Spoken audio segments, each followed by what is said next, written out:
जय श्री कृष्ण। ओम नमो भगवते वासुदेवाय।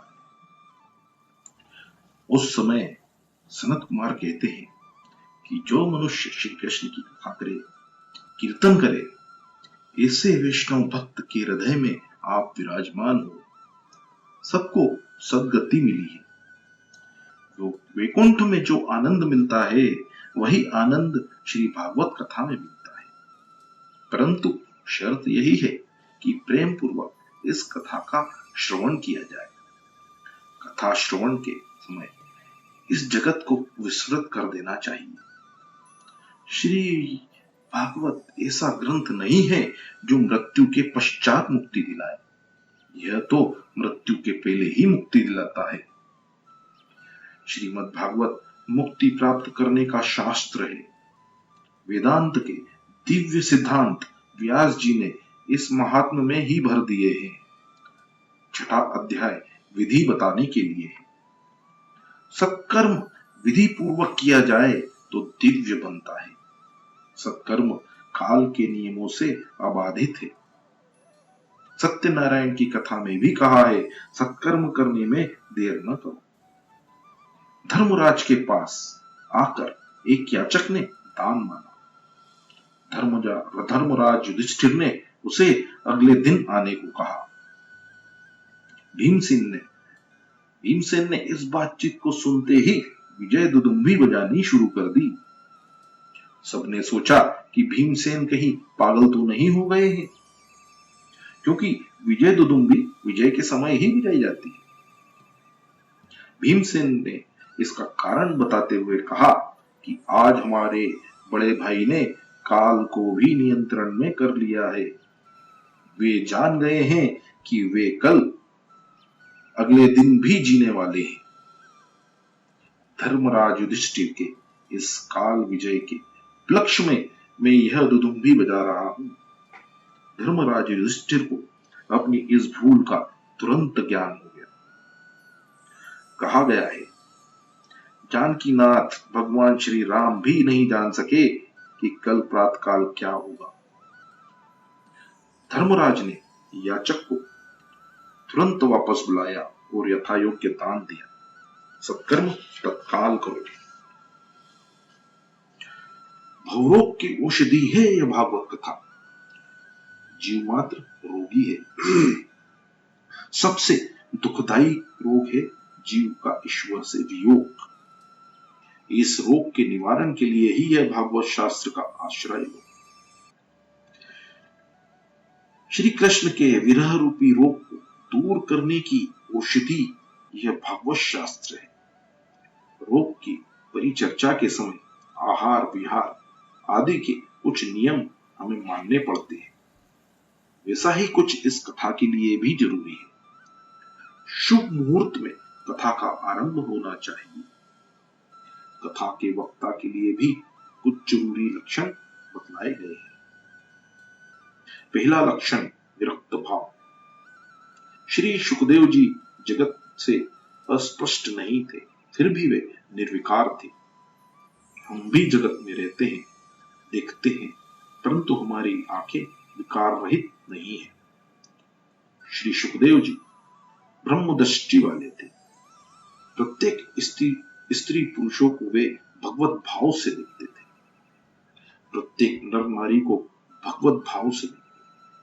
सूत जी सावधान करते हैं, क्या अर्थ है वैराग्य का?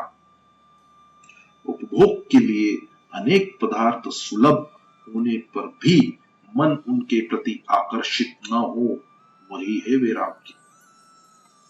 जगत का त्याग करने की कोई आवश्यकता नहीं है, किंतु भोग दृष्टि से देखने की वृत्ति का त्याग करना है। अपनी विकारी दृष्टि को बदलना है।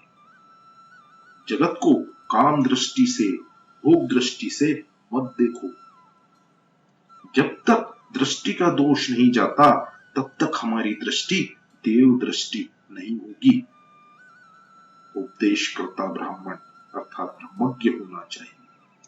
वह धीर, गंभीर और दृष्टांत कुशल होना चाहिए। वक्ता अति निष्प्रही भी होना चाहिए। द्रव्य का मोह तो छूट जाता है, परंतु कीर्ति का मोह छोड़ना बड़ा कठिन कार्य है। जीव कीर्ति का मोह रखता ही है। जो मनुष्य कीर्ति के मोह में फंसा हुआ है वह भक्ति नहीं कर सकता। जब भी कथा श्रवण करें, संसार से निर्लिप्त होकर करें। कथा में बैठकर भी घर बार और धंधे की बात ही सोचते रहने से मन विकृत होता है। कथा मंडप में केवल कथा का ही विचार करो, अन्य सभी चिंताएं छोड़कर कथा में बैठो। वक्ता और श्रोता को चाहिए कि वे आंख, मन, वाणी, कर्म और प्रत्येक इंद्रियों से ब्रह्मचर्य का पालन करें। मन स्थिर करने के लिए बोधरेता होना जरूरी है। क्रोधित होने से पुण्य का क्षय होता है। वक्ता और श्रोता क्रोध न करे। विधि पूर्वक कथा श्रवण करने से उसका फल प्राप्त होता है। कथा का श्रवण करने वाले वैष्णव यमपुरी में नहीं जाते, वे वैकुंठ में जाते हैं। भागवत की कथा का श्रवण जो प्रेम से करता है उसका संबंध भगवान से जुड़ता है। भागवत भगवान का साक्षात स्वरूप है, श्री भगवान का वाड्यमय स्वरूप है। वेदांत में अधिकार और अधिकारी की अच्छी चर्चा की गई है। सबको वेदांत का अधिकार नहीं है। नित्यानित्य वस्तु विवेक शमद आदि षड संपत्ति यह मूत्र फल योग विराग बिना वेदांत अधिकार प्राप्त नहीं हो सकते। वेदांत के 3 विभाग किए गए हैं, कर्म कांड, ज्ञान कांड और उपासना कांड। उसी प्रकार उनके अधिकारी भी निश्चित किए गए। श्रीमद् भागवत शास्त्र हर किसी के लिए है। श्रीमद् भागवत का आश्रय लोगे तो भागवत तुम्हें भगवान की गोद में बिठाए। वह तुम्हें निर्भय और निस्संदेह करेगा। भागवत के श्लोक में 18,000 क्यों है? 8 प्रकृति के, 8 और 9वां ईश्वर, अतः पूर्णता हुई। 9वां अंग पूर्णतादर्शी है। खान पान व्यवहार पत्र लेखन आदि सभी कार्यों की विधियां भागवत में बतलाई गई है। एक इसी ग्रंथ का अवलंबन करने से सभी प्रकार का ज्ञान प्राप्त होगा। यह ग्रंथ पूर्ण है। भागवत भगवान नारायण का ही स्वरूप है। जगत और ईश्वर, जीव और जगत, जीव और ईश्वर आदि से संबंधित ज्ञान भागवत से प्राप्त होगा। भागवत कितना सुना तो कहेंगे कि जितनी बातों को जीवन में उतारा गया। श्रवण की गई बातों का मनन करो और उसे व्यवहार में कार्यान्वित करो। केवल ज्ञान व्यर्थ है। जीवन व्यवहार के काम में लाया हुआ ज्ञान ही सार्थक होगा। गांधी जी भी कहते थे, ढाई मन ज्ञान की अपेक्षा तोला भर आचरण श्रेष्ठ है। प्रभु के दिव्य सद्गुणों को जीवन में उतारो। पूर्व जन्म का विचार न करो। जनक राजा ने याज्ञवल्क्य के ऋषि से पूर्व जन्मों की जीवन लीला देखने की मांग की। याज्ञवल्क्य ने मना करते हुए कहा कि उसे देखने से मन दुखी ही होगा। फिर भी जनक राजा ने दुराग्रह किया। ऋषि ने राजा को उनके पूर्व जन्मों का जीवन दिखाया। जनक राजा ने देखा कि उनकी अपनी पत्नी ही पिछले जन्म में उनकी माता थी। उन्हें दुख हुआ।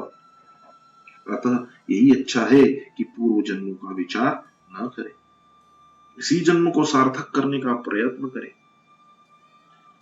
भगवान ही के साथ विवाह करो और औरों के भी विवाह करवाओ।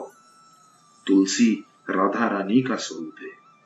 तुलसी विवाह का अर्थ है अपना भगवान के साथ विवाह संबंध चतुर्मास में संयम और तप करने के पश्चात ही तुलसी विवाह हो सकता है। संयम का पालन करोगे, तप करोगे तो ईश्वर मिलेंगे। आत्मा का तो धर्म है प्रभु के सम्मुख जाना। जय श्री कृष्ण, राधे कृष्ण। ये श्रीमद् भागवत का महात्म्य समाप्त हुआ। प्रथम स्कंद शुरुआत कर रहे हैं मंगलाचरण के बाद।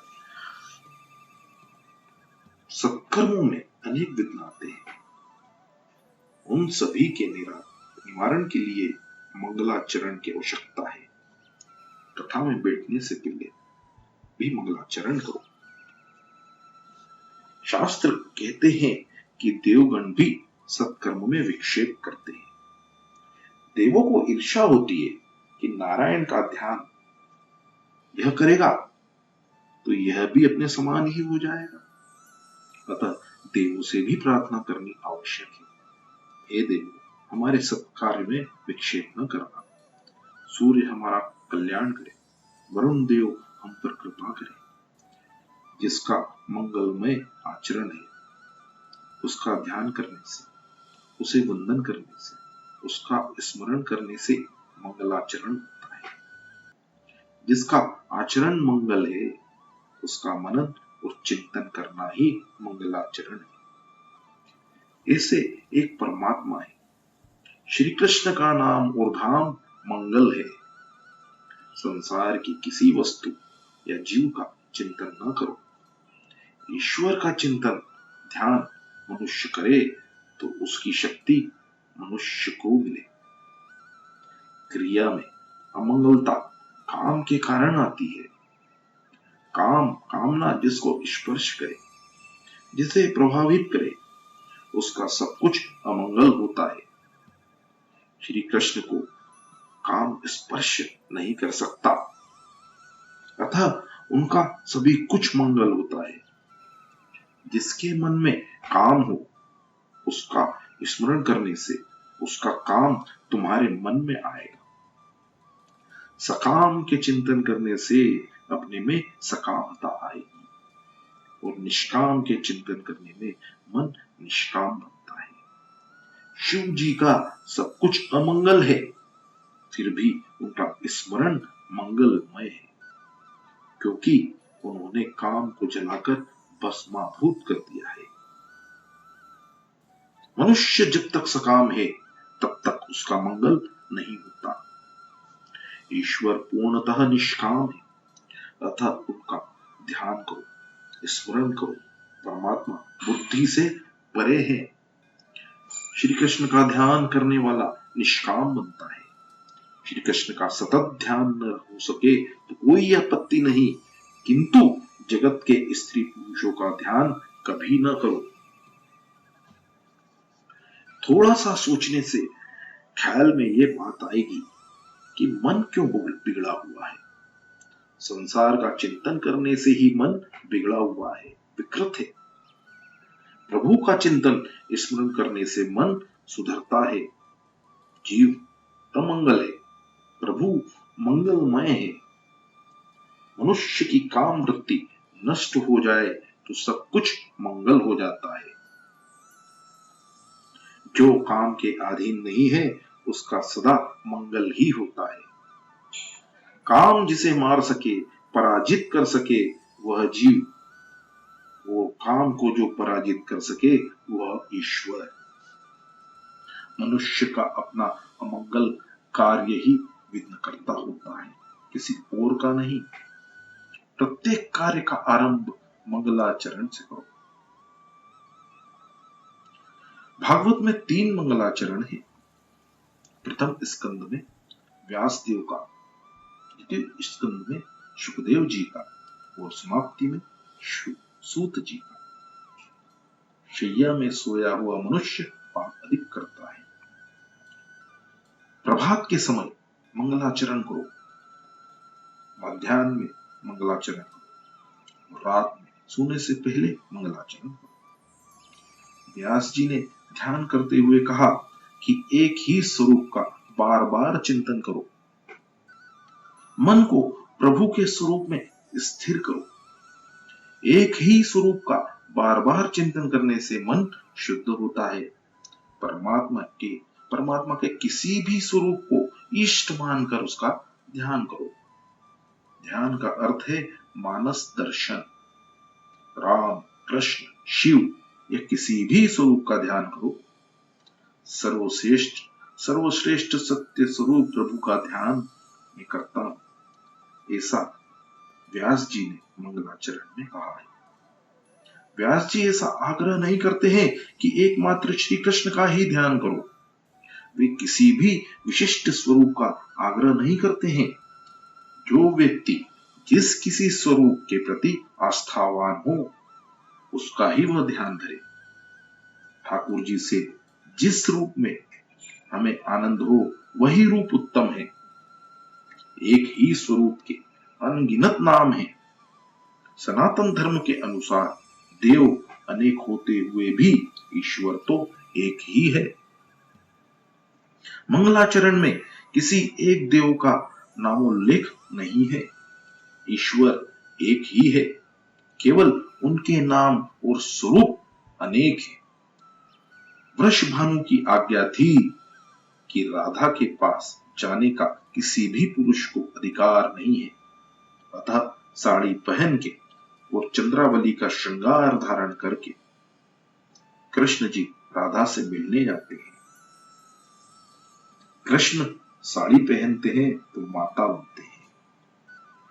जय श्री कृष्ण, राधे कृष्ण।